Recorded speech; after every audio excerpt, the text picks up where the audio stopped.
Welcome to another edition of the Willy Bragg Show. How are you doing today? I am back. Welcome to the Saturday night edition of the Willy Bragg Show.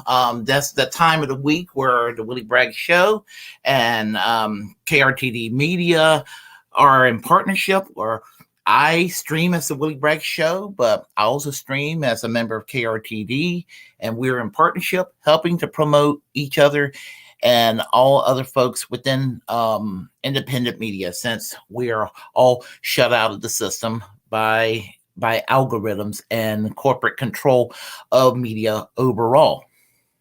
You know how it goes. So to make it quick, simple, and easy for all of y'all, just hit that like button, because when you hit that like button, it helps with the algorithms. And of course, you can always comment on the chat line here on the side, and subscribe on the YouTube. Subscribe to us. Subscribe to my channel. Subscribe to KRTD Media. Hit the notification bell on my channel and on KRTD's media. Follow us on Facebook and Twitch and Twitter and all the other platforms that's available. So that's what I would like for you all to do.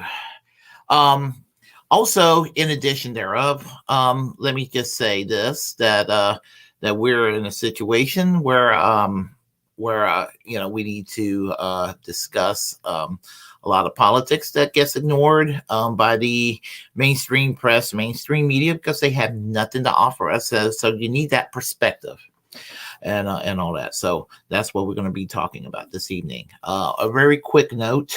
I'm happy to inform you that I did an interview Tuesday with some comrades of mine from way back.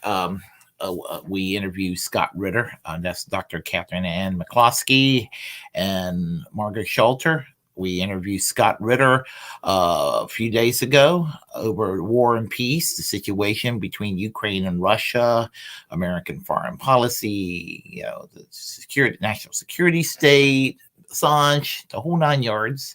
And it went very well. So well that if you want to call it a viral video, it might be my first viral video. I've had over 5,000 views on my small little channel, and I'm very happy about that. And I had a subscription upsurge for all the people that have subscribed to my channel since Tuesday. I want to thank each and every one of you, and I hope that I'll be able to please you with whatever else content I share with all of y'all. You made this possible, and I will, urge to, with an open mind, listen to what I have to say and help independent media have a foothold to compete with mainstream media narratives. So have that out of the way. So what I'm going to discuss today is basically this mindset that certainly plagues a lot of people in the contemporary liberal left, and which is a large umbrella. And when I say the liberal left, I'm referring basically to people that's anywhere from people who are basically centrists, down the line, mainstream normie Democrats to actual progressives, leftists within the Democratic Party, independents. We're talking about within outside, like the Green Party and various left-wing movements outside of the two-party system, the whole wide umbrella. And we're talking about such a wide spectrum that when you really think about it, that wide tent, you think, my gosh, they don't really have a lot in common sometimes. But when you compare it to the Overton window of the United States, where it's so far to the right on economics and socially, on all questions, and within the Western world, the United States is probably the most conservative, right-leaning society in the world. You get a bigger perspective, bigger picture of what I'm referring to and all of that. So what I want to discuss is how inconsistent sometimes this particular side of the tribe can be, because you got tribal warfare and this cultural war divide, the blue-red divide in this country, the culture war divide. Because you hear Marjorie Taylor Greene recently talking about, we demand enough safe space. She was making fun of the purple hair kids on college campuses demanding a safe space, which is fine. I am to these little young kids left, always have been, and I back in the day made fun of people demanding a safe space. It's ridiculous. But what made me mad about it is that people act like it's only the left that demands a safe space, but she actually admitted that the right wants a safe space. I think everybody wants some kind of a safe space or an echo chamber. And, but the point I'm also trying to make is that on what will be considered the broader left in America at times, sometimes common sense just kind of pollutes people's perspectives and all of that. I'm so sorry about that phone situation. I'm going to do something about that phone. There we go. All right. I threw the phone across the room. It's a carpeted room, so don't have to worry about it cracking up into a gazillion little pieces. I just got to remember the phone is on the floor. So, but then again, I'm barefooted at this point. I don't have, I got my socks on, but But anyway, let's talk about what I mean by this. And I don't know if this word is considered in terms of monetization. I use this term a lot, and people have called me out on it. And what I'm going to talk about is the term what was called the shit lib, because some people think some people get there. I've had a couple of people call me out on this about me using that term. Why do I use that term? And because it's not very productive, and it's a terrible term to use and all of that. Well, I mean, I use that term because, well, it's because I don't like what's become a liberalism, where they will go and they will change their positions just to well, let me put it this way. I'm going to give you an example what I go through. I go through life from people from all sides of the perspective. I mean, I go through life where people who fits the shit lib label, that Democrats who think. I know people who are Democrats or were Democrats. I know people who were Democrats that criticized me for being too harsh on the two-party system in the past. Then they turned Republican, and while they thought I was too independent, too harsh on the two-party system when they were Democrats, somehow think I'm a vote blue no matter who moron today. And as they turn Republican, they think they do not think I'm an independent at some point. It's ridiculous what happens. And of course, no matter how much, and with Republicans, same thing. I mean, they think you don't vote Republican, you're a Democrat. And then now when it comes to terminology of what is called the shit lib. I mean, I know very good progressives who will say, I'm sick and tired of people using the term shit lib. And I'm going to tell you why I use that term. Because I tell people that I will stop using the term shit lib when spineless liberals stop rehabilitating genocidal maniacs like George W. Bush, John Bolton, Dick and Liz Cheney, for example. While they still hate on Bernie Sanders with and without his faults, and somebody like Ralph Nader in particular. Bill Maher told Crystal Ball, for example, that he will be criticizing a possible future Ron DeSantis presidency, and let's call Ron DeSantis what he is: hashtag Ron DeGroomer. He'll be criticizing Ron DeSantis far less than Donald Trump, while basically not recognizing that Ron DeSantis is further right-wing than Donald Trump. This is part of the shit lib mindset. The View, back after the 2016 election, were too busy sucking up to Glenn Beck while they were hating on Bernie Sanders, hating on AOC, Tulsi Gabbard, and recently smearing against Marianne Williamson. So, and here's the thing about it when it comes to the mind of a shit lib, and you think of people like Rob Reiner, who is excited about the idea of Liz Cheney being a presidential or vice presidential candidate. I wouldn't put it past the Democrats, for example. I wouldn't put it past the Democrats that if they decide to drop Kamala Harris from the ticket and replace her with someone else, with all Elizabeth Warren's faults, for the snake that she is, with all her faults, they would choose Liz Cheney over Elizabeth Warren on the second spot of the ticket. That's no hyperbole. And that's the problem I have with the shit lib mindset. Now, Jimmy Dore said it best when he said that in the year 2000, they hated Ralph Nader for supposedly giving us George W. Bush. 2018, they rehabilitated George Bush and started to love George W. Bush at that point.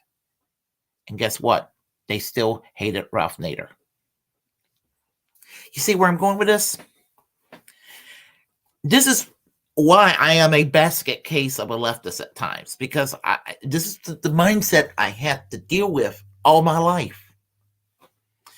And it's turned me into a basket case. And unfortunately, it's turned a lot of people around me that I know into a basket case because I'm always complaining about this. And then I know people who project things into me that's not true. And I get very defensive too. So, there's that. And I got to stop being so thin-skinned about things, but that's just a fault of mine. So I just got to deal with things as they are.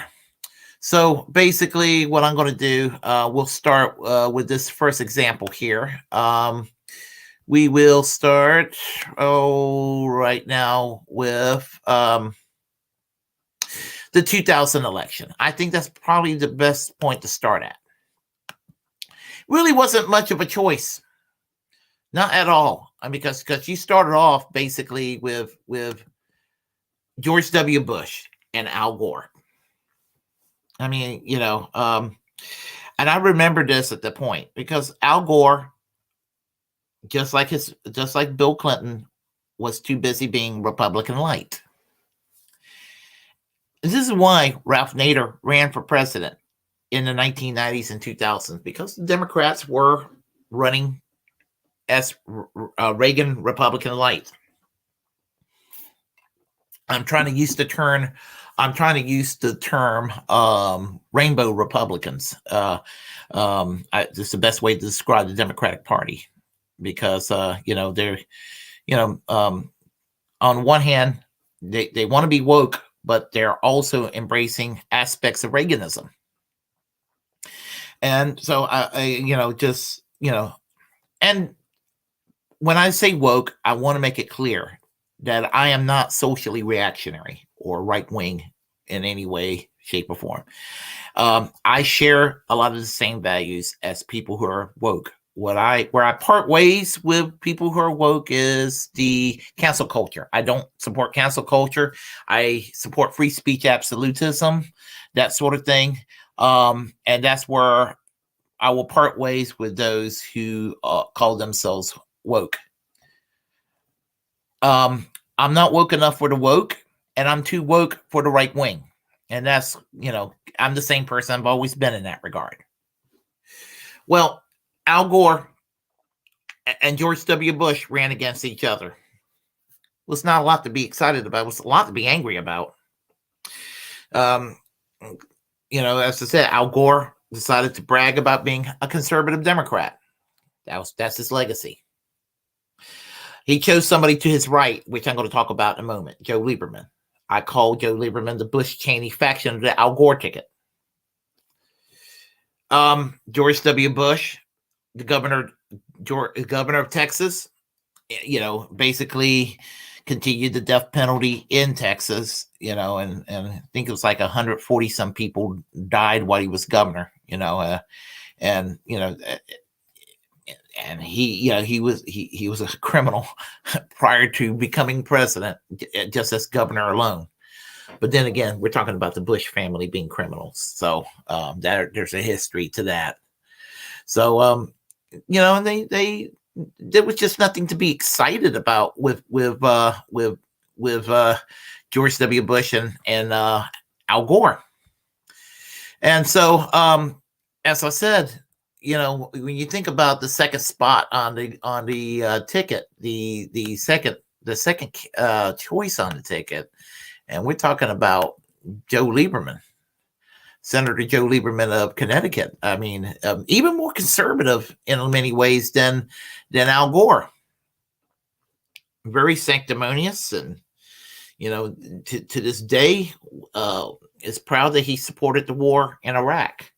The war that basically resulted in the deaths of over 1 million innocent Iraqis and thousands upon thousands of American soldiers' lives lost, or when they came back with limbs blown away, or suffering from today's version of post-traumatic syndrome. I will say it: Joe Lieberman is a war criminal, just as George W. Bush is a war criminal, and Hillary Clinton is a war criminal. I'm not a partisan hack. The Iraq War was highly offensive to me, and it's not a controversial position to say that today. It was 20 years ago, but now to be opposed to the war, to oppose NATO going into Ukraine to fight Russia is considered as controversial today as opposed to the Iraq War. And history, if we're not perished away in a nuclear war, history is going to show that we're those of us who are opposed to war are on the right side of history, as we always have been. So that's what it comes down to. So as I said, I voted for this man in 2000, David McReynolds. David McReynolds, let me find him here. The late David McReynolds, I voted for him. He ran in 1980 and again in the year 2000. David McReynolds historically is recognized as the first out of the closet gay man to run for president in 1980. He's a peace activist with the War Resisters League, and he's been an advocate for nonviolence and passive non-resistance all his life. And so he and Sister Diane Doofenbrock, a Catholic nun, which was a very diverse ticket. You had basically in 1980, the Socialist Party chose an out of the closet gay man and a pro-life Catholic nun as the running mate. He was pro-choice on abortion, by the way, but that was diversity. It was one heck of a diverse ticket, but they were united in for the peace movement and for unilateral nuclear disarmament and that sort of thing. And these were the values as along with the domestic policies that Al Gore should have been championing, like single payer health care and the government doing things for people, not this Reaganomics light that the Democrats were involved in and still are involved in. And so I voted for him in North Carolina, but he ended up getting partially blamed for the year 2000 for the election loss. Of Al Gore, he partly blamed. Most of the blame went to Ralph Nader. Now, I don't think that Ralph Nader is the cause of Al Gore losing. And if David McReynolds would not have been on the ballot in North Carolina, I would have gladly voted for Ralph Nader. I voted for Ralph Nader several times in my life, in 1996 and in 2008. And here's the thing about Ralph Nader. Ralph Nader is a hated man today by the Democratic Party's establishment. They hate this man because of what happened in Florida with the hanging chads and all of that. And I don't want to go and too much into the details because I don't want to get in trouble with conspiracy theories. But what I'm saying, I'm reporting what happened in the year 2000 down in Florida. That there was confusion with the chads. It was several. I think it was Dade County. It was Dade County. I don't remember. It was another county, but it was something like about 600 votes where people voted for the wrong candidate because of the hanging chads on the ballot. It was something like that. And anyway, and there was a conflict of interest.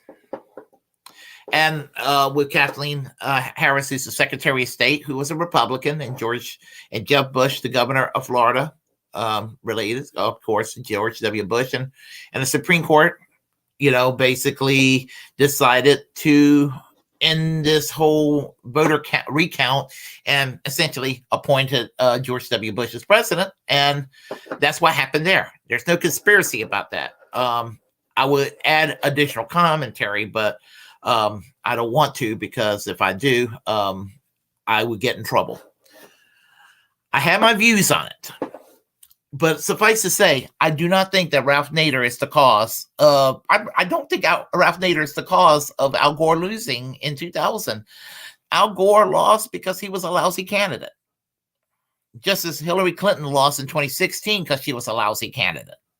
There's no conspiracy. And Russia did not put Donald Trump in the White House in 2016, by the way. I just want to go and make that clear. So the point I want to make about this whole thing is that with regard to Ralph Nader, he's hated by the liberal elites. Even people who comes close to agreeing with Ralph Nader within the Democratic Party despise the man. I found out that Bernie Sanders, who I have admired and respected all my life, that I respect just a little bit less today, has not returned a phone call from Ralph Nader since the year 2000. And I'm just like, really? And so, and occasionally I'll hear certain Democrats will be like, when the subject of Ralph Nader come across, they'll be like, yeah, he caused George W. Bush to become president. And so they hate this man who is a tireless advocate for consumer rights and safety in products. And he raised issues that the Democrats should have been raising. Ralph Nader didn't need to run for office, wouldn't have to run for office if the Democrats would have been campaigning on the issues that they should have been campaigning on. This is why Ralph Nader ran. It's not Ralph Nader's fault that Al Gore lost. It's Al Gore's fault. It's Bill Clinton's fault. is an organization called the Democratic Leadership Council's fault, because they're so scared that they're going to repeat George McGovern's defeat in 1972 and repeat Walter Mondale's 1984 defeat. They're so scared. And here's the thing about Walter Mondale and George McGovern losing in those landslide elections.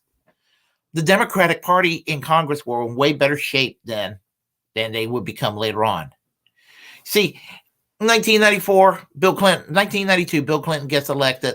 Republicans take over the House and the Senate for the first time since the 1950s. And it's been that way for the last several years. Democratic Party, they weren't really doing much, but they've been pretty much in charge of a lot of legislatures and gubernatorialships and everything. And the Republican Party's been in charge of the White House for decades. That's the arrangement. But now, Republicans can take over legislatures very easily, and on a drop of a hat, they can get a congressional majority in the House and a senatorial majority in the U.S. Senate easily. And then the Democrats would take it back for a little while, and it kind of shifts back and forth these days. And the Democrats are kind of beside themselves. Well, the Democrats need to realize you can put the Republican Party out of business by going back to your FDR roots. Oh, no, we can't do that. We can't do that. Then expect to lose elections. So there's that. So, you 2004, let's go into the year 2004, because things started to change a little bit. People were getting a little tired of the of what was going on with regard to the Democrats going to the right, and so we'll start with where. Let me find that link. Where did it go? Where did it go? Where did it go? Where did it go? Okay, I'm sorry, folks. I'm trying to. Oh, right there. Howard Dean, I would mention, but Howard Dean really wasn't as far left as I would like for somebody to be. So I'm not really going to focus on him. But what I'm going to focus on, because I saw him speak at Rage Against the War Machine, is Congressman Dennis Kucinich. Because Dennis Kucinich is really important to talk about, because he started to raise these issues too. And the thing about Dennis Kucinich is that he spoke against the Democratic establishment. And when he spoke against the Democratic establishment, as long as he has for years and years, by the year 2012, they decided to, I think it was in 2012, they decided to make an example out of him. They gerrymandered the district in Ohio and basically had him kicked out of his congressional seat through the primaries. And so, they punish, the Democratic leadership will punish anybody who tries to bring about positive change. This is why Bernie's been cucked. This is why AOC's been cucked. This is why, I don't think that, I think that they probably want to do the right thing, possibly. No, that's not right. They do want to do the right thing, but they have been threatened. I think they have been threatened basically with committee assignments not being taken away from them, or basically a primary challenge. They'll get some big money to do a primary challenge. They will do things of that nature, and by doing so, a lot of these people who try to reform within the Democratic Party end up kowtowing. Notice that the Democrats, remember how the squad talked about we're going to fight for Medicare for all? Well, here's the thing. Medicare for all, they're not even talking about a public option, and there's no talk about prescription drug reforms or anything. And there was a solution to try, there were some narrow majorities that the Democrats had in 2021, early 2021. There was a way to try to fight for Medicare for all, or at least something that will move us toward something better than Obamacare. And that was to go and use the tactic called force to vote. And this is people associate it with Jimmy Dore, but this is not about Jimmy Dore. This is a DSA. DSA came up with this idea, Democratic Socialists of America, which I've been in and out of since the 1990s. They came up with this idea of force the vote, and they were all for it at one time. But when push came to shove, they decided they weren't going to do this. And so, and I remember when force the vote was dismissed, and then people were making fun of it. Oh, we can't have force the vote. We might not get Medicare for all if we do force the vote. As if not doing force the vote will get us Medicare for all. I notice we're not Canada when it comes to healthcare. I notice we're not the UK when it comes to the National Health Service. I noticed that. We're still the United States, unfortunately, in regard to the healthcare question. It's one of my most important issues. And I don't think that we're going to ever get universal health care. I don't think we're ever going to get it. And it's going to be because of this mindset of the Democrats. And so when somebody like a Ralph Nader comes along outside of the two-party system, people go and sling mud at the man. Or someone like Dennis Kucinich comes along, and I know he looks like one of the Keebler elves. I get it. But when someone like Dennis Kucinich comes along, they go after him, and you see what happened to him. I mean, he's no longer around. So, and everything. Enter the year 2016. Bernie Sanders. We all know what happened. Bernie Sanders challenged Hillary Clinton, and all of a sudden, I'm not going to go into details again. I would be considered a conspiracy nut. And, but Jill Stein ran, and I voted for her. I voted for her in North Carolina. And, North Carolina is a hopelessly red state. So this argument that, you go and vote for her, you're going to be just taking votes away from the Democrats, and you're just going to give it to the Republicans in a state that's already hopelessly Republican and hopelessly right-wing. Really? And here's the thing.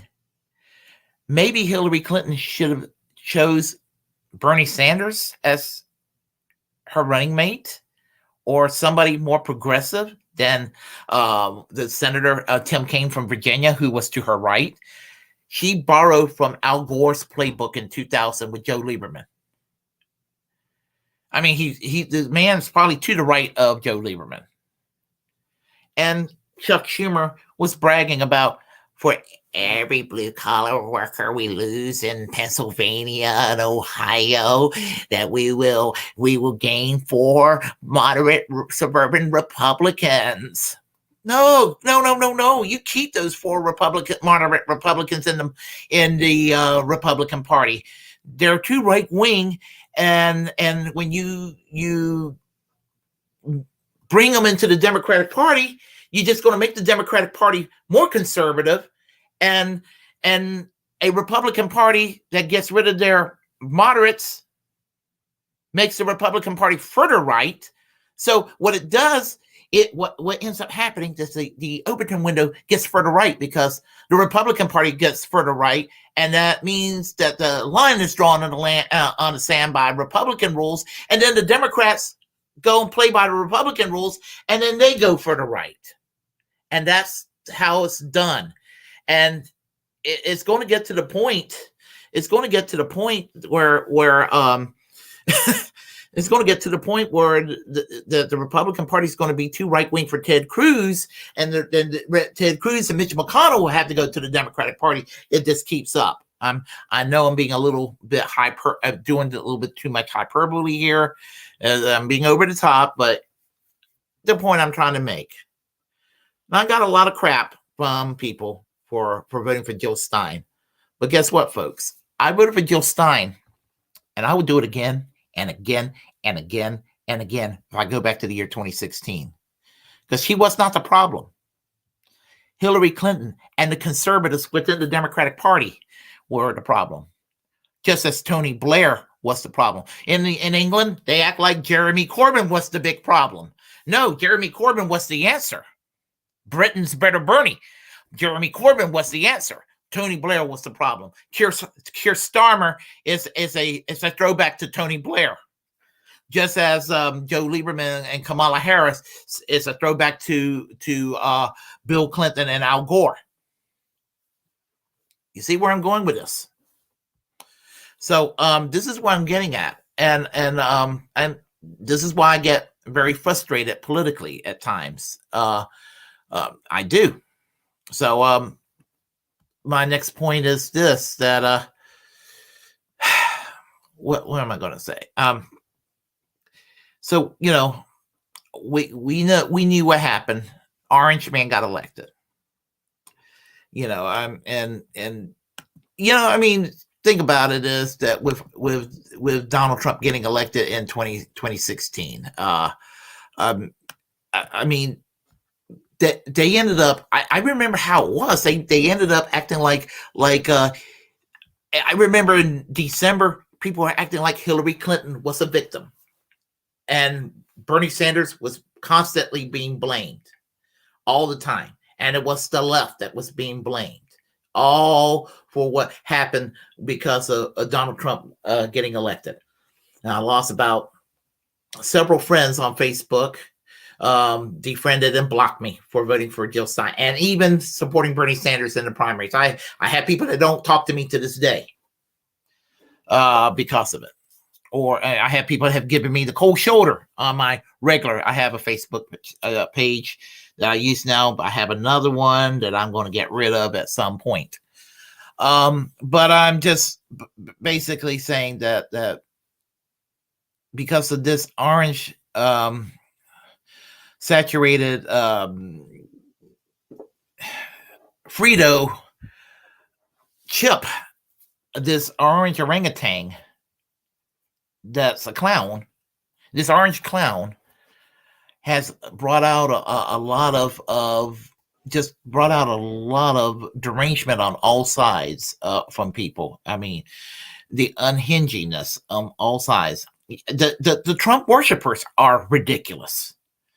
I mean, they think he's some kind of alpha. We're talking about a man that wakes up in the morning and spends 2 hours painting himself orange and having his hairstylist do a flip comb over to go and present himself into the world. If I had the billions that he have right now, my hair would look a hell of a lot better than that. It would. That hair would look a whole lot better than that. So anyway, let's go to this next point here. That the culture war that happens, and everybody getting more unhinged and at each other's throats. And this is even before COVID hit. And this is before the 2019-2020 primary started and all of that. I mean, it just, each side just, it was bad prior to Trump getting. This is nothing new under the sun. This is something that's been boiling up for decades. And then eventually everything just went to a fever pitch by the time of George Floyd being brutally murdered by Derek Chauvin. And with the COVID lockdowns and with the non-responsiveness when it came to things like healthcare and not enough stimulus checks. And, and maybe going a little bit too crazy on the lockdown, things of that nature. And even after things started to settle with the vaccines, I've always said that it shouldn't have never been. I'm not anti-vaccine. I'm not. I say it should be voluntary. I'm more concerned with free healthcare. Free healthcare is my number one concern.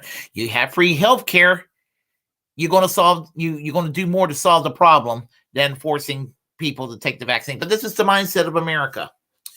my friend Dwight Welch, who lives in Montana, a United Church of Christ minister, a progressive, said that the problem with the United States is that we have a nanny state without the actual nanny.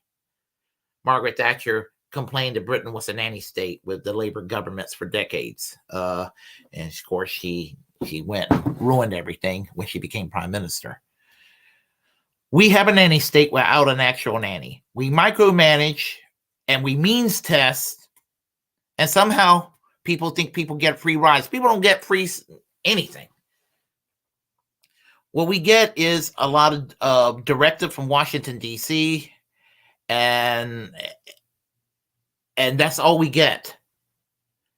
Heavens forbid if the government does something for people. I mean, that's the mindset here in this country. I mean, when it comes to healthcare, again, a very important issue, or pharmacy, with prescription drugs. The bigger concern is the profitability in insurance companies, profitability of hospitals, profitability of the pharma. And my response is, I don't care about their profitability. They shouldn't be allowed to profit. They shouldn't be allowed to exist in the so-called free market. Certain things shouldn't be in the free market. And I would say that even if I was a conservative, this would be my position.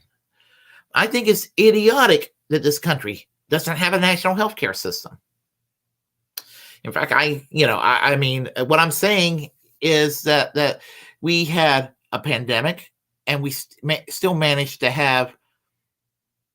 This is something where everybody should have just put aside their differences and say, you know what, we need to give people checks and we need to give people free medical care.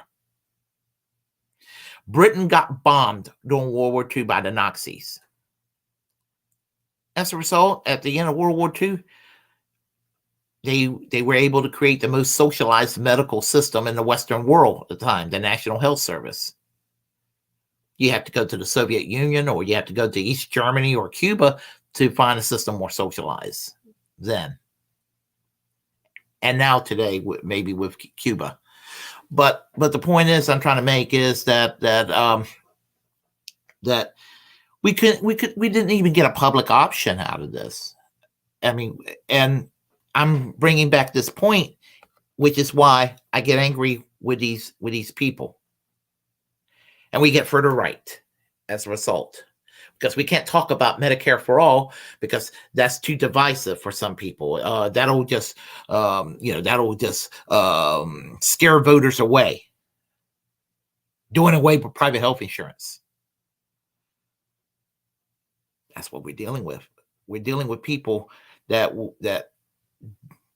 they don't know what scares people away. What they think will scare people away, when you go and make an intellectual case for it, would actually draw people to it. And what scares people away, they go and embrace it 100%. And that's what I don't understand. And this is why Democrats lose elections all the time. Or when they're in a position where they're in power, they find a way to mess things up. And I don't claim to have the best common sense in the world. I don't. But that's what happens in this country. And again, it frustrates the bejesus out of me.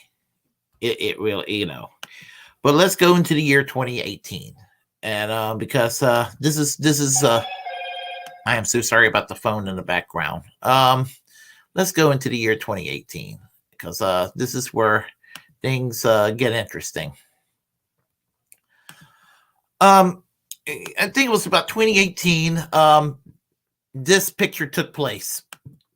Where am I? Sorry about that. This sickening picture. George W. Bush. Again, we're going back to Bush. One of the worst presidents we ever had. This man caused 1 million Iraqis to die. He caused this country. We have creeping authoritarianism in America today because of this man. You know, the Patriot Act. We had the Department of Homeland Security, you know, basically spying on all of us in the name of national security. We had Guantanamo Bay with the torture program. And remember, Governor DeSantis today was in charge of the torture program in Guantanamo Bay when he was in the U.S. Navy. Not only was he authorizing some of the torture that was going on, he was enjoying it. Unfit for office. And I associate Ron DeSantis with George W. Bush, which is why I talk a lot about DeSantis in the way I do. But Bill Maher can go around saying that he'll be okay with Ron DeSantis as president. I mean, he won't be overly delighted, but, you know, he'd prefer a Democrat, but, you know, he's not Donald Trump. No, he's not Donald Trump. He's smarter than Donald Trump. He's smarter than Donald Trump, and he doesn't have the comedy act. Compare that to George W. Bush. He's closer to George W. Bush than Dick Cheney. And whereas I think if Donald Trump gets the nomination, I wouldn't put it past the Democrats to drop Kamala Harris and have Liz Cheney on the second spot on the ticket. I really could foresee a Biden-Cheney ticket in the year 2024. And I don't want to sing Kumbaya with anybody named Cheney. I just don't. But if DeSantis gets the nomination, you can bet your beetle boots that Liz Cheney will come back into the Republican Party and things will go back to the way they were prior to the Trump era. And I frankly do not think it's going to be a cakewalk for Donald Trump like a lot of people think it's going to be. I can't wait to watch the Twitter war battle. I can't wait to see the Twitter battles after June when Trump can start going on Twitter tweeting, because it's going to be funny as hell to see DeSantis and Trump tweeting back and forth at each other. It's going to be, I'm going to have a lot of content here to talk about. I mean, it's going to be funny. Whatever goes on in the primaries. I mean, and Marianne Williamson, God bless her, she's going to keep things interesting too in a lot of ways. So there's that. Look, there you see Michelle Obama and Donald Trump. And George W. Bush being all lovey-dovey. Well, you know what? That picture it really irritates me. But you know what? If you think that's irritating, I'm gonna tell you what will replace that picture if you see Ron DeSantis becomes president instead of George W. Bush and Michelle Obama. What you're going to see instead would be this. You're going to see Alexandria Ocasio-Cortez and Donald Trump being buddies. That day's coming. They already have rehabilitated Ronald Reagan. Ronald Reagan was considered a right-wing pariah prior to 1980. And Ronald Reagan's, even among liberals today, they look back at him fondly as this kindly old man that was a little bit misguided. George Herbert Walker Bush, they kind of like George Herbert Walker Bush. Bob Dole, you know, I actually had dinner with Bob Dole in 2002. I had dinner with Bob Dole. I'll tell you that story. I wish I had a cell phone back then. I wish I had a cell phone and all that. His wife was running for the U.S. Senate, and I was at the K&W cafeteria in Wilson, North Carolina. And Bob Dole came up to my table trying to get me to vote for Elizabeth Dole. And I told him, I'm so sorry you came to the wrong table. I told him I don't have anything against you. I mean, I don't have anything against your wife. I mean, Jesse Helms is about to retire. And whether it's Erskine Bowles or your wife, I'm just going to be grateful it's not Jesse Helms anymore. And he's trying to get me to say, what issues do you have that maybe we can convince you to vote for Lady Dole? And I told him all the issues that I had on my mind and where I stood on a lot of political issues. And he knew it was the wrong table. And he just went on his way. So, but this is what's going to happen. And I made this little meme a couple of years ago when it said when right-wing Marjorie Taylor Greene becomes president, old enemies will become allies. But really what it should say is when Ron DeSantis becomes president, old enemies will become allies. And it'll be, AOC and Donald Trump being buddy-buddy. As you ever see this happen, you remember where you first saw it. If you ever see anything kind of like this.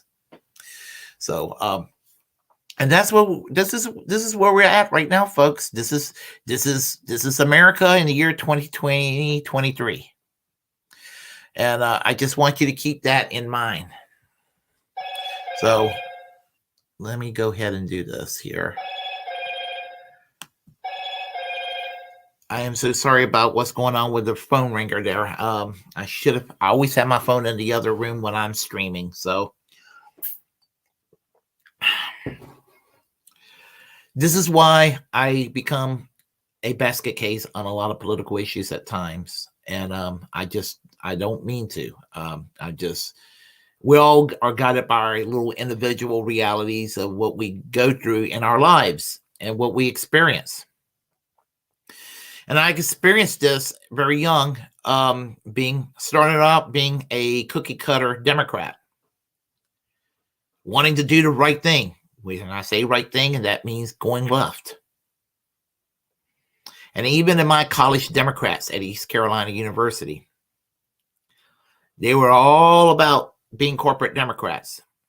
I mean, they weren't even all that aware of the Democratic Leadership Council. I was barely aware of them at the time, but they were all excited about being new Democrats.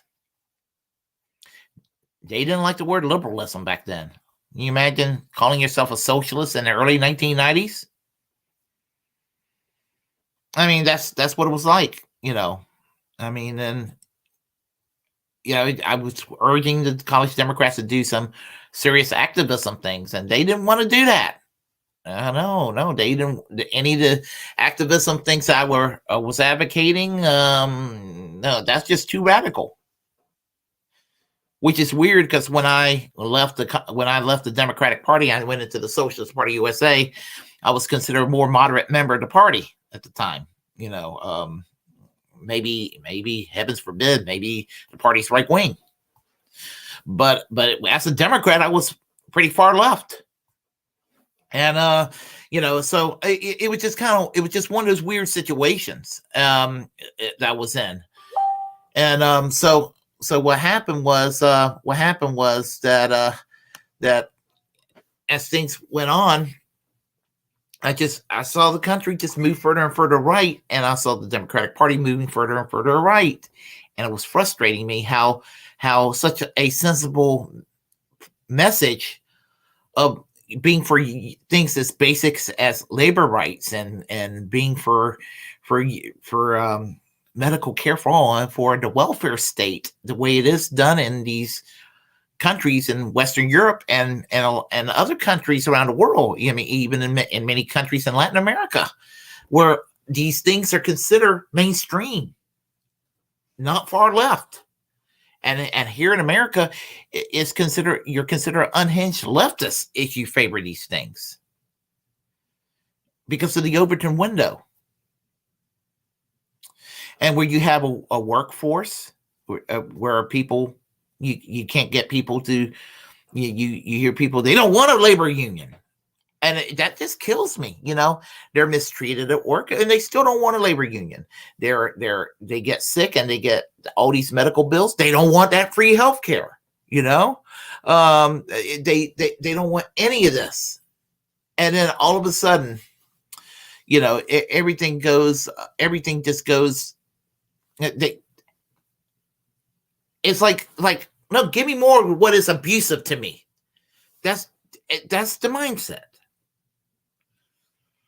And sometimes I'm just kind of like, well, maybe America needs to get what they deserve, and I'm at a point where I'm almost not wanting to vote anymore.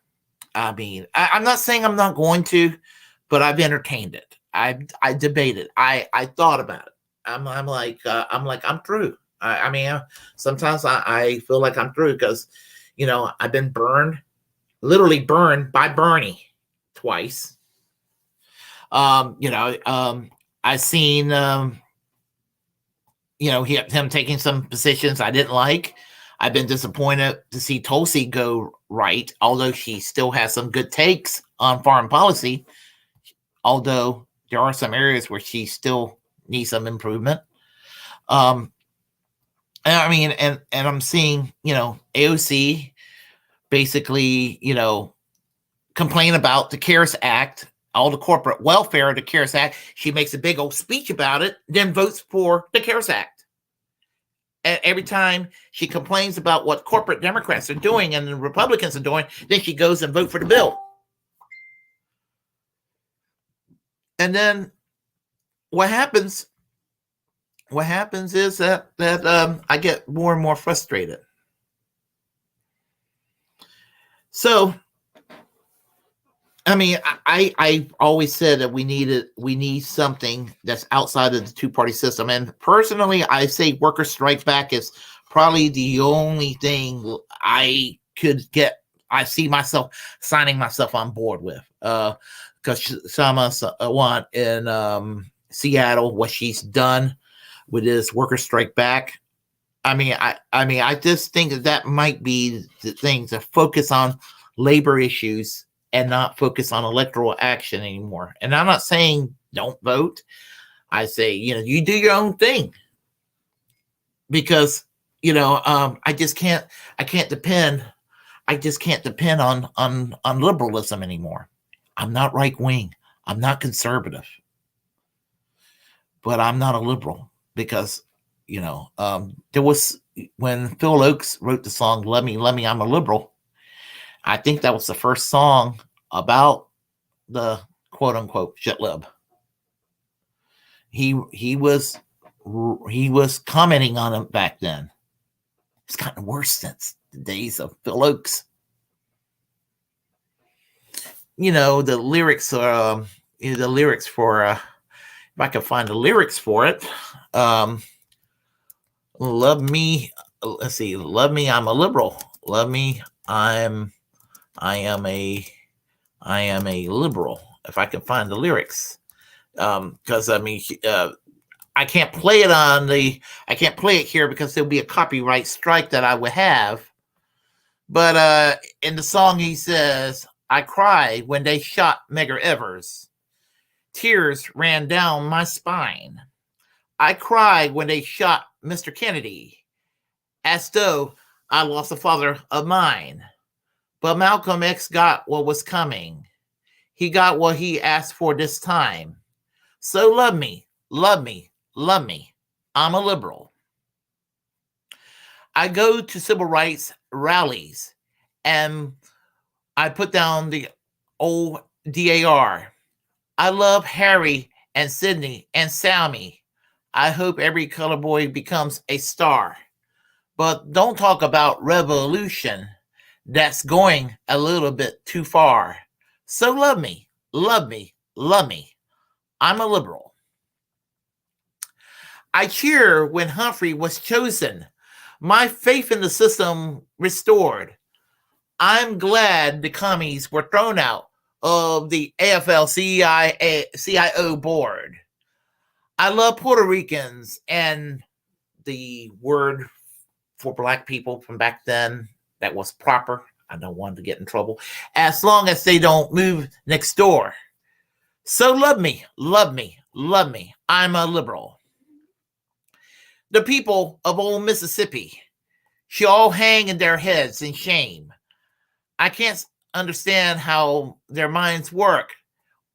What's the matter? Don't they watch Les Crane? But if you ask me to bust my children, I hope the cops take down your name. So love me, love me, love me. I'm a liberal. Doesn't this sound familiar to you all? I read The New Republic and Nation. I learned to take every view. I memorized Lerner and Golden. I feel like I'm almost a Jew. But when it comes to times like Korea, there's no one more red, blue, white, and blue. So love me, love me, love me. I'm a liberal. I vote for the Democratic Party. They want the UN to be strong. I go to all the Pete Seeger concerts. He sure gets me singing those songs. I'll send all my money you ask for, but don't ask me to come on along. So love me, love me, love me. I'm a liberal. Once I was young and impulsive. I wore every conceivable pen. Even went to the socialist meetings, learned all the old Union hymns. But I've grown older and wiser, and that's why I'm turning you in. So love me, love me, love me. I'm a liberal. You get that, don't you? That's why I use that term. Times don't change. Sometimes they're the same. The more that times change, more things remain the same. And those liberals back then were a little further left than the ones from today. That's the saddest part about it. That's the saddest part about it. The Overton window's gotten further right since then. So, the late Phil Oakes, I hate it to break it to him if he was still alive, but it's gotten worse since the days of love me, love me, love me. I'm a liberal.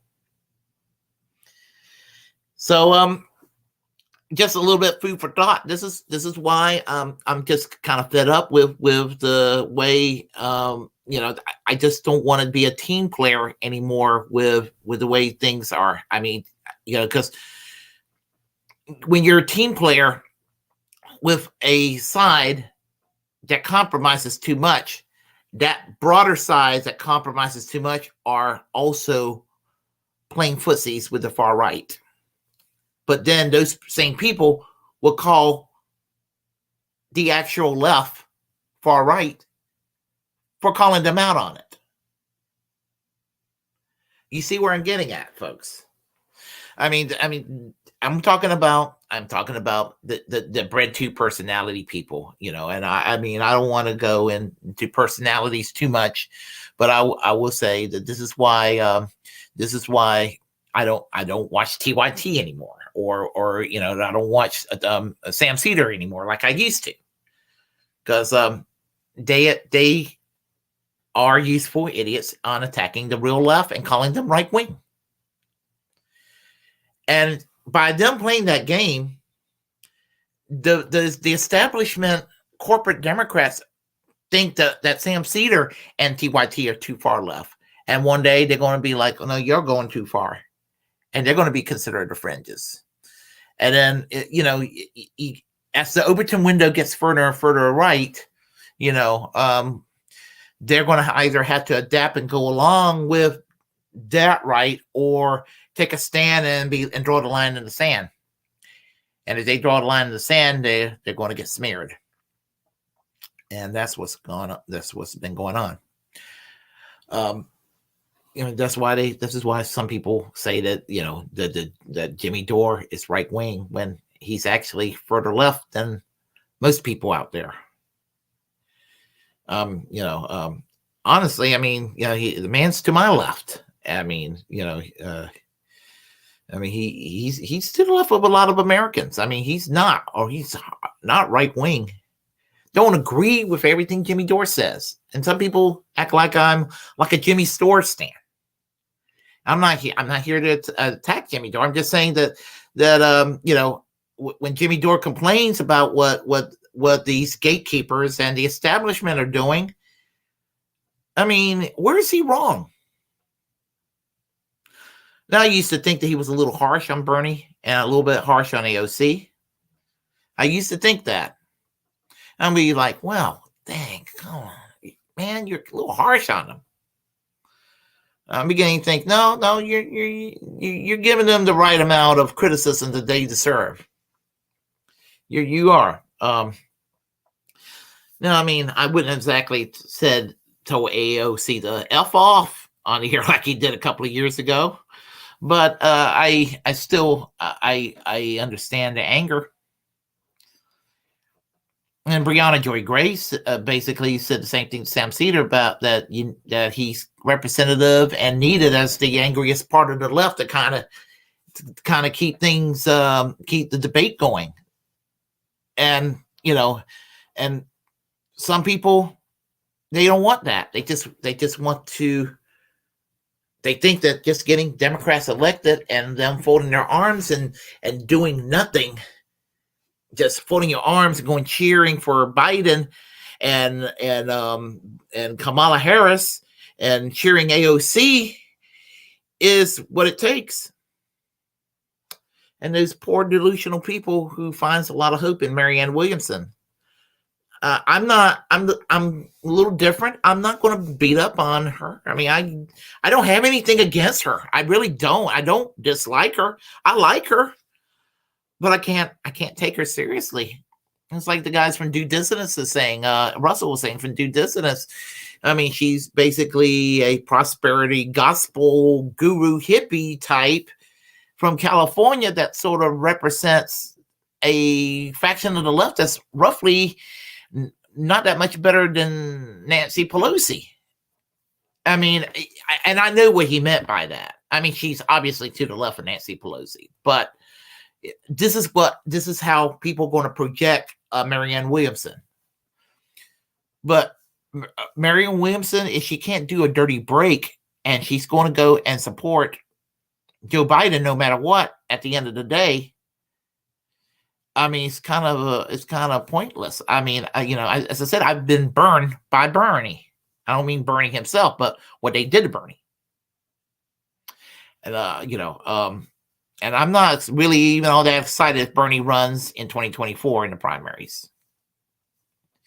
Because, as I said, I remember the mental anguish that I went through. I'm not trying to make it all about me, but I do think I'm speaking on behalf of a lot of folks that been through this. And I'm just trying to think, what is a workable way out of this? And I just don't think electoral politics right now. Again, you as an individual, if you feel comfortable voting for a Democrat, you go and vote for that Democrat. Or if you feel comfortable voting for a Green Party member, you go and vote for that Green Party member. Let 1,000 flowers bloom. You're an anarchist and you're like, screw the system. You don't want to vote. You do you. If you vote Republican, I have nothing to say to you. There you go. I mean, because I do think that I am tribalistic enough to know that they are the problem at the end of the day. But here's the thing. I think that basically what I'm getting at is that unless you start the movement, and easier said than done. I mean, I'm just running my mouth here right now. And, I'm in a point where I can do some activism things more than I have done in years. I started this channel 3 years ago, and I was able just to do this little soapbox. But I'm starting to do some activism work now that I haven't done in a while. I got burned out for a while, and I had a crazy work schedule that prevented me from doing what I like to do. I've been to a couple of Occupy Wall Street rallies here and there over the years, things like that. Did some work for Bernie. And I went to try, and I'm trying to do more, and I'm planning to do more. About the most I did during that time, I did some work with my union. I did, I was involved with a Walmart unionization Walmart drive in Wilson, North Carolina. Unfortunately, it didn't work out. Things of that nature. I was involved with the Mount Olive pickle boycott with Farmer Labor Organizing Committee over the years, and that turned out to be successful. I'm not saying I was the cause of them getting the union contract, but I played a part in it, and I network with people, and that's the sort of thing you need to do. And that didn't involve getting involved with electoral politics. That was like people working together. That was like people working together to make sure that people who work, the farm workers, were able to get their contract, to get their benefits and everything. Mostly immigrant farmers, but anybody who works there. And they were able to get their union contract finally. And it was something to celebrate at a time when George W. Bush was president. There was hardly anything to celebrate about during that dystopian era. So those are the things I have to take pride in, because, I can't look toward government necessarily. I would like to go and vote my way out of the mess that we're in. I mean, it would be the easiest thing in the world to if I could just go and vote for my congressman, and knowing that my congressman's going to go there and fight for what we need. It would just be wonderful. But they don't listen to you. They don't care about you. They don't. None of them do. They only care about themselves, lining up their own pockets. I know I'm speaking in cliches, but it sounds like I am, but it's the truth. Certain things are just true. And if we don't sit there and play along with it, we're considered divisive. And that's why I get very frustrated. So, but anyway, next time anybody wants to go and try to remind you of things in the past, like they want to sit there and they want to remind you of Ralph Nader, and be like, Ralph Nader is the source of blame for everything that's wrong with America. Try blaming Ronald Reagan. And try blaming Bill Clinton first. Try blaming them first. Reagan and Clinton. Reagan started the national conversation to destroy the New Deal consensus. Bill Clinton decided to keep it going. And I mean, it manifested in 1998 with getting rid of the Glass-Steagall, which ended up with George W. Bush putting the deregulation on overdrive, which caused the bubble and crash in 2008. And we almost had a depression over it. We almost had another depression. And Obama came along, did nothing other than to give away more money, just like Bush did at the end of his term. And then we blame Ralph Nader.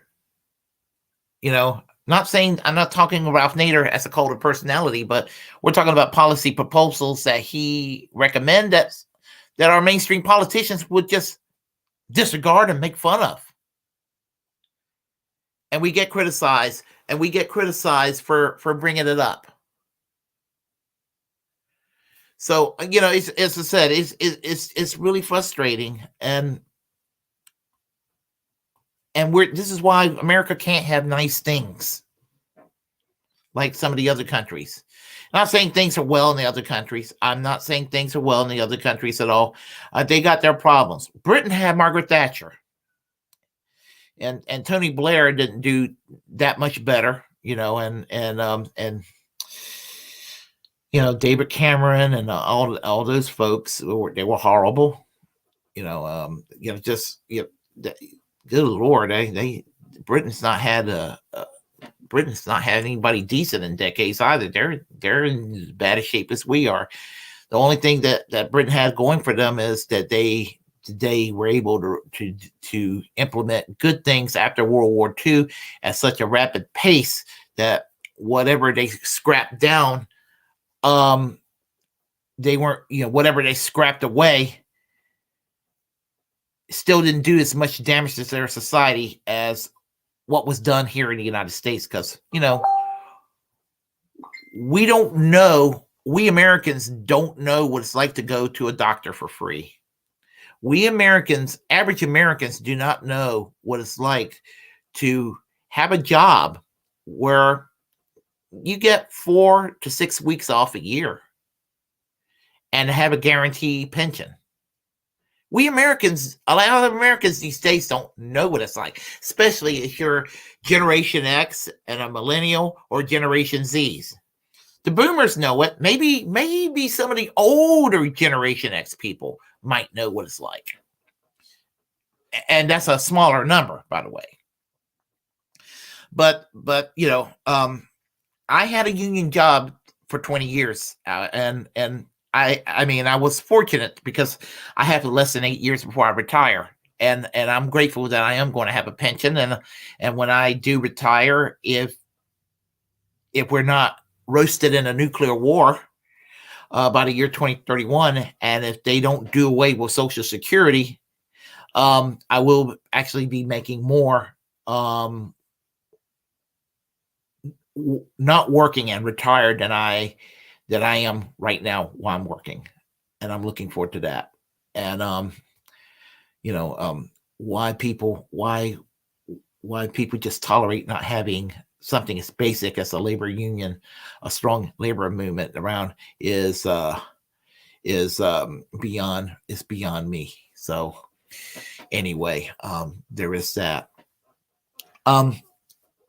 Let me just say that on Saturday nights, the Willy Bragg show works in partnership with KRTD Media, where independent media and independent content makers like myself, we're kind of promoting each other. That's the idea, to promote independent media to counter the narratives of mainstream media.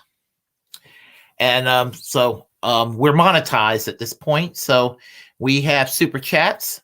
So if you want to donate, KRTD Media, not to me, but to KRTD Media, because I don't have 1,000 subscribers yet. But KRTD Media would appreciate, if you're watching through KRTD Media, they would appreciate it.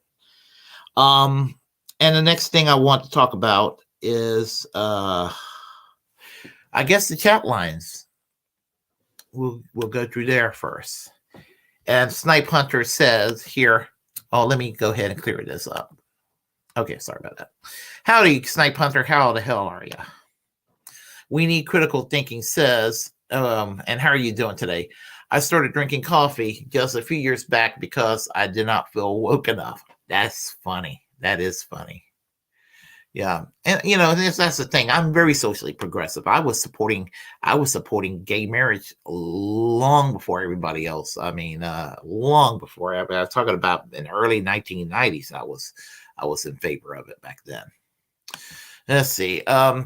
Also, the Democratic Party don't like Ralph Nader because they don't like, they do not, excuse me, I'm sorry. Also, the Dem Party don't like Ralph Nader because they don't like not for sale good third parties, which he represents by principles and reputations. And that is very true, my friend. Dirtbag leftist, hey, how are you doing? You're as bad as a shitload. They get Republicans elected and they train you on. I disagree. I disagree. And how are you doing today? Let's see here. Willie is being cooked by shit libertarians. I'm not a libertarian. But I know people who are. Most of them are okay. I disagree with them on economics, but most of them are okay. The only ones I have a problem with are the ones who use that label and they're still Republicans at the end of the day. I know two twin brothers from college who fits that label, and they actually cause me to lose my religion sometimes when I do argue with them. And let's see, what are you going to get something better than what are you going to get? What are you doing to get something better than Obamacare? What am I doing? Well, I am trying to promote the idea of medical care for all. There's not a lot that I could do myself. It takes a collective effort. It takes persuasion. It takes takes that. People were discouraging the Medicare for all marches back 2 years ago. Because heavens forbid that people talk about that. There's a lot of the media tries to cover it up. So there's a whole lot of misinformation that's being said about it. Remember when Dr. Gupta and Wolf Blitzer were taking a crap on Michael Moore's movie Sicko in 2007? And Michael Moore has gone downhill since then, but that was one of his better films, Sicko. It was one of his better films, and it was a good film. He addressed things that needed to be addressed. Ralph Nader voted for Biden and recommended others to do the same. So there's that. I don't know if he voted for Biden. I know that he did say something about voting for the Democrats in the midterms. Let's see. They're all controlled by BlackRock. Oh, and that is true. Peace, Dove. That is very true. Let's see. And history. Yes, that's true. Okay, I'm scrolling down a little further here. Where was I? Right there. Okay. All right. Let's see. We didn't lock down enough, and there weren't enough mask mandates. We didn't have enough health care available. I had a problem with the lockdowns because I was going to the gym, and I gained some weight. I gained some weight because of what happened with the lockdowns. I stopped going to the gym, and my weight came back. Luckily, I lost some weight I lost about 40 some pounds in the last year. I don't know if y'all can tell on the computer screen, but about a year ago, I was kind of chubby. I still got some more weight to lose, by the way. Let's see. Let's see what we got here. Were the Jimmy and Kimmy trying to get Medicare for all because of the pandemic, or were they denying that was real and pushing for anti-vax disinformation? Again, I don't agree with everything that Jimmy Dore or Kim Iverson says. With Jimmy Dore, as I said, I don't agree with everything he says. Same thing with Kim Iverson. I don't agree with everything she says. So there's that. Her husband promised to prosecute him is how Obama fooled me to vote for him. Yeah, well, Bush needed to be prosecuted, absolutely. And I hate this pick. I know what you're referring to, that pick with Obama, Michelle Obama, and George W. Bush. Yep. So, how you doing, Anthony? Let's see. It's the former president of the United States, Donald Trump. Let's see. Willy Bragg's in the house. Okay. All right. Let's see. We love Willie. All right. Whoever you are. Let's see. There's Warren. Hey, Warren, how are you doing today? Looking forward to the secret show. If you think Jimmy is the real love, here's your sign. Okay. All right. Okay. Let's see here. Willie, I think the truth to be blocked. I think that the Overton window is super antiquated system. It was invented by a man in 1996, and no one and the rest of the world uses it. A lot of people, a lot of political minded people uses it. And it is true when you look nation by nation around the world. Just even in the, easily look in the Western world just on some of the basics, whether we're talking about the governmental solutions to solving problems in the economy, and it comes to things like civil liberties and things of that nature. The United States is well to the right of the rest of the Western world. You won't attack Jimmy for some reason, for the same reason that RBN won't. I like RBN. I like RBN. So, and Jimmy don't know me. Well, Jimmy Dore. Well, he might barely know who I am. I met Stephanie. I saw Jimmy Dore do a comedy show at the Charlie Goodnights in Raleigh, North Carolina last year. I didn't meet him at the show, but I met Stephanie. So she's a nice lady. Let's see. The reason you won't support Marianne Williamson is because she won't make a dirty break. Then you're dumber than I thought. Okay. I'm trying to be nice, Matthew. I'm trying to be nice. Okay. You're wearing my patience then these days. I am not in support of Marianne Williamson because even though her heart's in the right place with the policy, as much problems I had with Bernie, even with my criticism of Bernie today, even with criticism, he deserves a lot of criticism. When Bernie puts his mind to it, he still has better policy ideas than most high-profile people in politics in the United States today. Her heart's in the right place.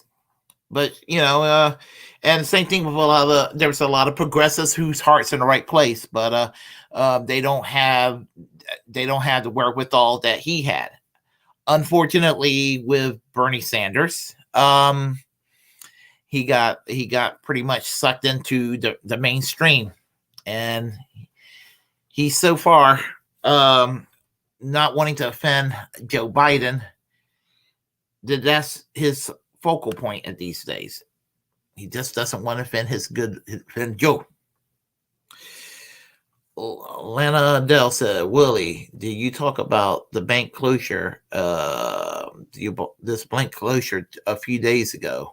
I did not. Let's see here. Can we talk about Social Security?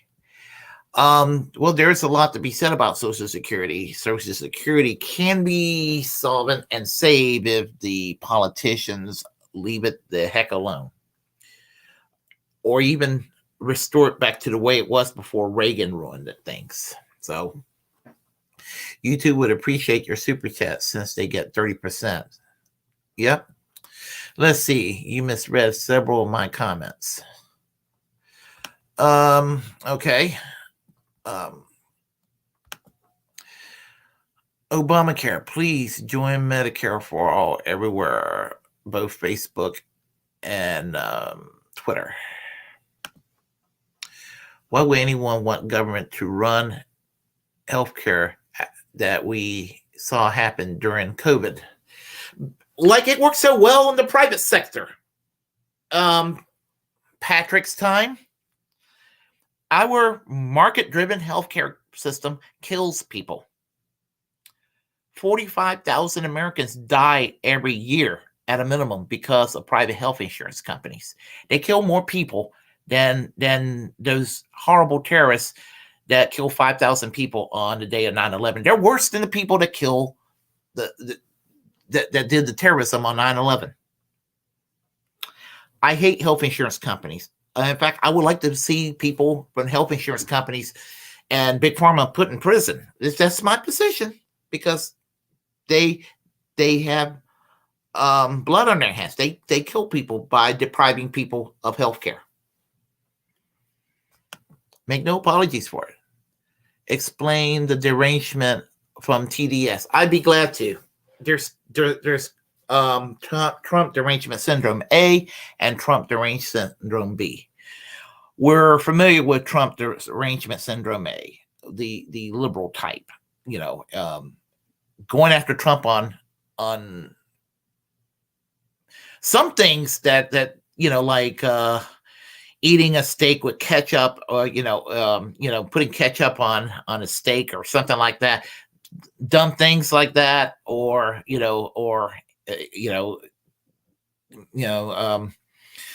misspelling on his tweets and things of that nature. That's dumb to go after. Trump killing Qasem Soleimani in Iran, or trying to overthrow the government of Venezuela. Those are valid things to go after Trump and criticize Trump. The Insurrection Act, for example, trying to institute the Insurrection Act in the summer of 2020, a very unforgivable thing. Those are valid things to go after him for, him being in bed with Russia is not one of them, because that didn't happen. Let's see. I worked out at home. I guess I know what you're talking about. You're talking about when the gyms close. Yeah, I probably could have. I do a large amount of cardio, and that's how I lost all that weight years ago, and it came back. But I'm on the better side of the situation. Masks don't do anything but spread COVID. Okay, one of those. Okay. Nader said he would have voted for Biden, and he did recommend to others to do the same. Okay. All right. I'm jealous you've lost 40 pounds. Good for you. Well, I had a little bit of help with some prescription drugs. Doctor told me that I had couple of prescriptions I started taking, and it's some appetite suppressants, and it's actually helped. So I've gotten my eating under control. Last year, I started this as soon as my priest put the ashes on my forehead, and I'm doing the same thing for Lent this year.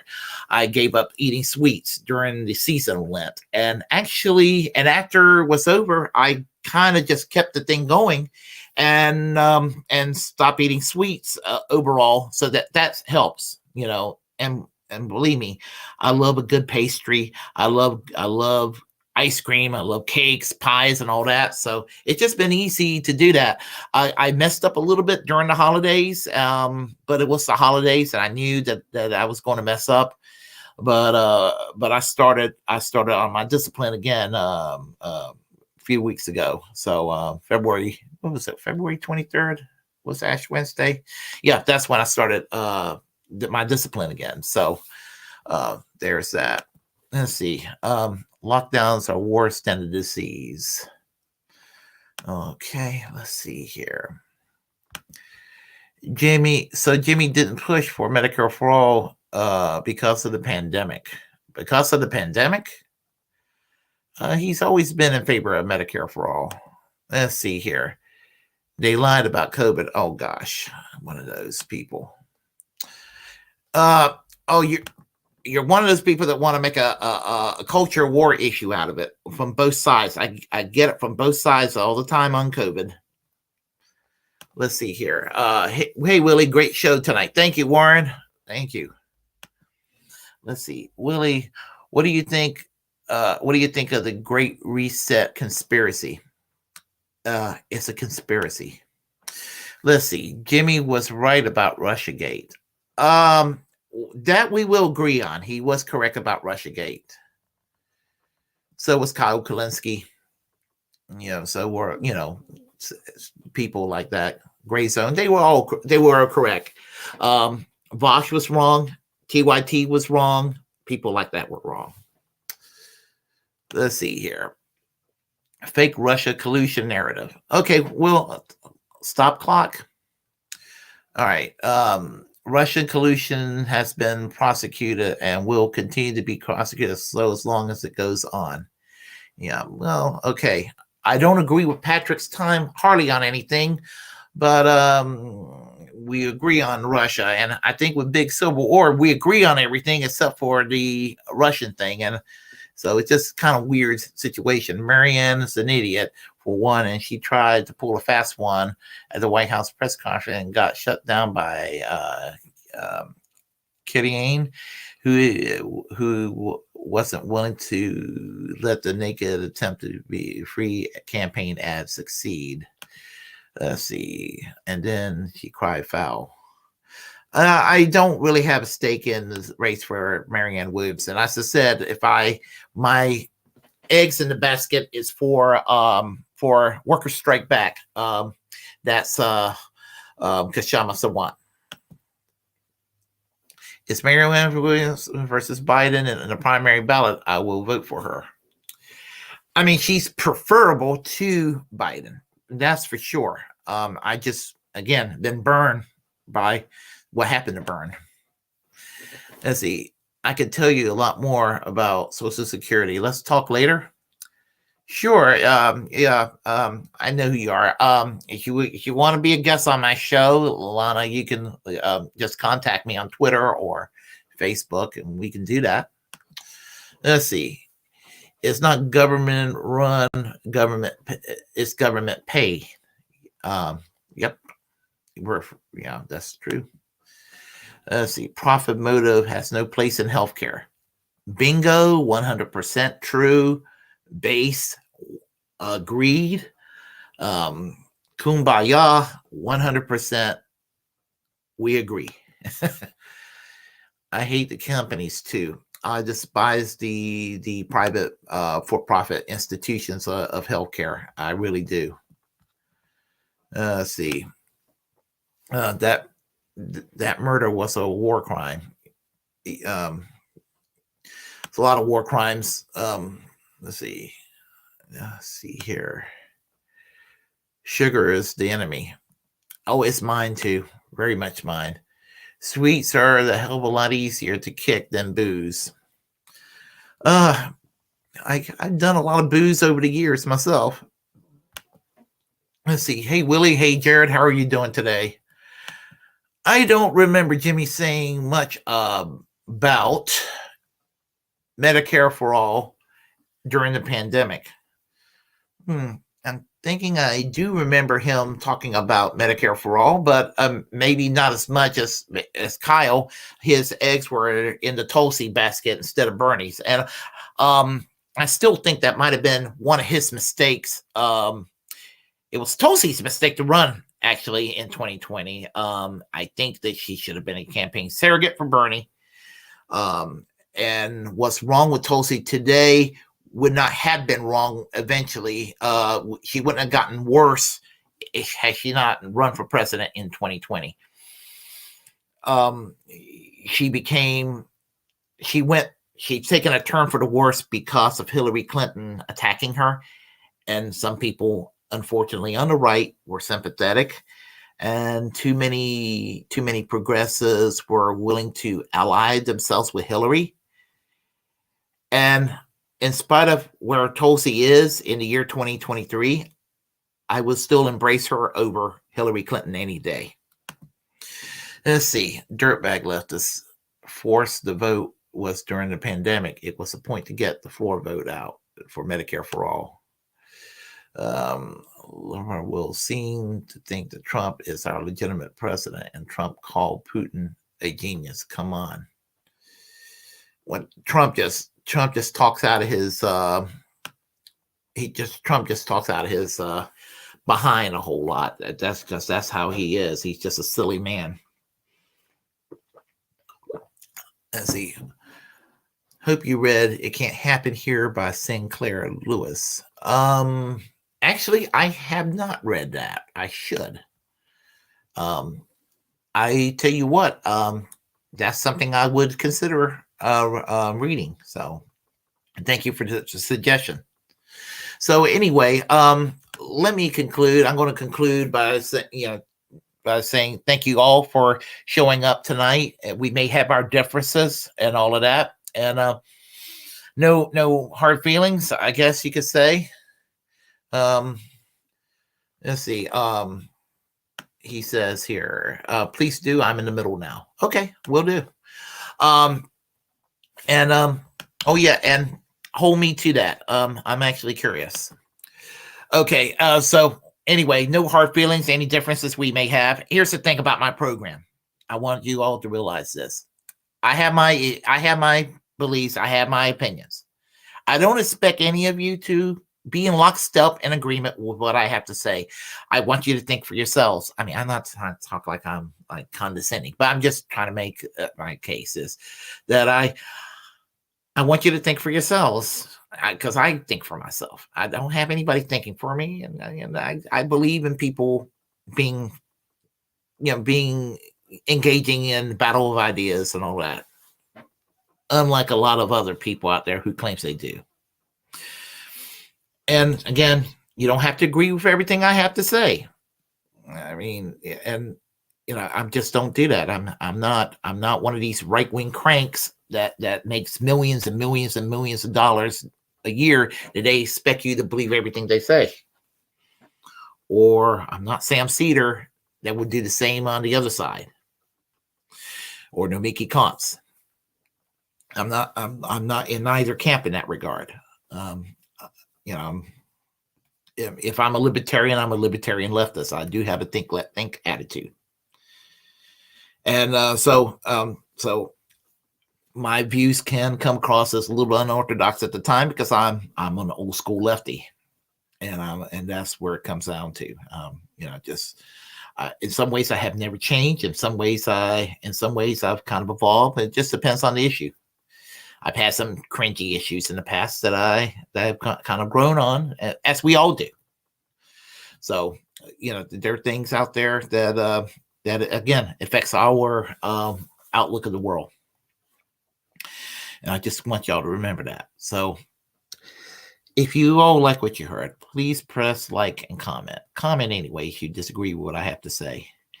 As a First Amendment absolutist, it's my duty to inform you to create your own platform and utilize it, because we are the muckrakers of our time.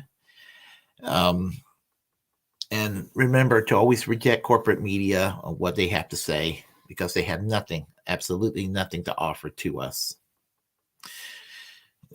Just nothing. Just more culture war to divide us. And we're talking about the so-called liberal media, and we're talking about the right-wing media. They got nothing. And this is why we had this bread to space here doing all this, what we do. So I want you to put that into consideration. And I'll be back throughout the course of the week with my commentaries, as I normally do. And next week I should be back here, same bat time, same bat channel at 9:00, with something else to discuss regarding my partnership here with KRTD Media. So anyway, so again, just hit the like button for YouTube, my channel, and KRTD's YouTube, because when you do that, it helps with algorithms. Be sure to subscribe and hit the notification bell. Be sure to do those things. Also, be sure to share, as I said, just share the material, and follow all of us on Twitter and on Facebook and all the other mediums, all the other platforms that they're on, because I'm right now exclusively on Facebook, YouTube, Twitter, and Twitch. I have a Rumble that I'm working on. I just got to get 100. Right now I'm at 24. So anyway, until next time, folks, I am going to sign off because I got stuff I got to do. And if you be sure to go to Extra Booyah to watch the secret show tonight. Warren and Miss Jimmy will be on, and I'm sure they'll entertain us. They normally do. So take care. Ciao.